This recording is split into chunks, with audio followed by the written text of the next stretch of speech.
বিস্মৃতিৰ গৰ্ভত বিলীন হল বন্দনা পাহৰিব নোৱাৰিলেও পাহৰিবই লাগিব বন্দনাৰে জড়িত প্ৰতিটো স্মৃতি বহুজনৰ বাবে নষ্টালজিয়া হৈ ৰব বন্দনাৰ সৈতে জড়িত স্মৃতিসমূহ মহানগৰবাসীৰ এটি অতিকে চিনাকি নাম বন্দনা এটা বাছ আস্থান বন্দনা বাছ কণ্ডাক্টৰ হেণ্ডিমেনৰ মুখত হাজাৰবাৰ উচ্চাৰিত শব্দ বন্দনা যৌৱনৰ পৰাই প্ৰৌঢ়ত্বলৈ কতজনৰ সমাগমৰ থলী বন্দনা আজি নিজান নিতাল ভিতৰৰ পৰাই ভাগি পৰিছে বন্দনা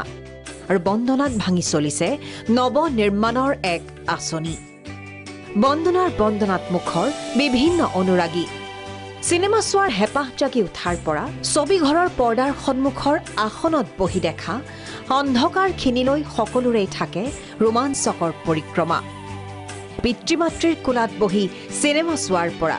যৌৱন উৎসল কলেজীয়া দিনত চিনেমা চোৱা টিকটৰ বাবে শাৰী পতা কাজিয়া কৰাৰো হয় এক অভিজ্ঞতা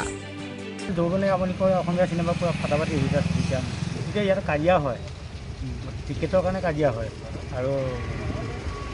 ভাল আৰু গোটেই অঞ্চলটো মানুহখিনি পায় এইটো হ'লে ইমান এটা পৰিৱেশ অসমীয়া চিনেমাখন আহিলে বেলেগ হলতকৈ আমাৰ বন্দনা হলত মানে এটা মানে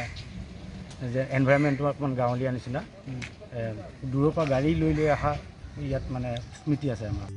ইপিনে ছবিঘৰ এটাক লৈ গঢ়ি উঠে এক বাণিজ্যিক পৰিৱেশো কৰোনাৰ কৰাল গ্ৰাসৰ বাবে হওক পাইৰেচিৰ কুপ্ৰভাৱ অথবা ইউটিউবৰ জনপ্ৰিয়তাই হওক দৰ্শকবিহীন হ'ল ছবিঘৰ ভাঙি পেলোৱা হৈছে দৰ্শকবিহীন মহানগৰীৰ পুৰণি ছবিঘৰ বন্দনাও বহু হিন্দী ইংৰাজী অসমীয়া ছবিৰ স্মৃতি বহনকাৰী বন্দনাক লৈ স্মৃতিকাতৰ এইজন দৰ্শক বহুত স্মৃতি আছে মই 94ৰ পৰা মই বন্দনা হল চিনি পাওঁ তেতিয়া আছিলোঁ মানে কলনীত থাকোঁ কলনীৰ পৰা আমি ৰাতি কেতিয়াবা চাবলৈ আহোঁ তেতিয়া বন্দনা হল মানে ইয়াত উন্নতি বিশেষ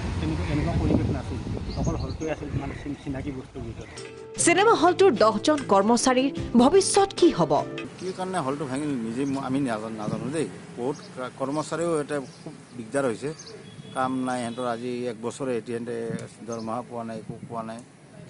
কিবা কৰিছে এইটো মালিকে জানে আৰু কৰ্মচাৰী তেল আপোনাৰ 10জন আছে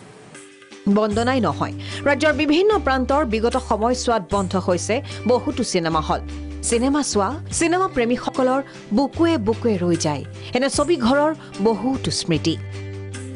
নুনমাটিৰ পৰা গোপাল চিলৰ ৰিপৰ্ট প্ৰাগ নিউজ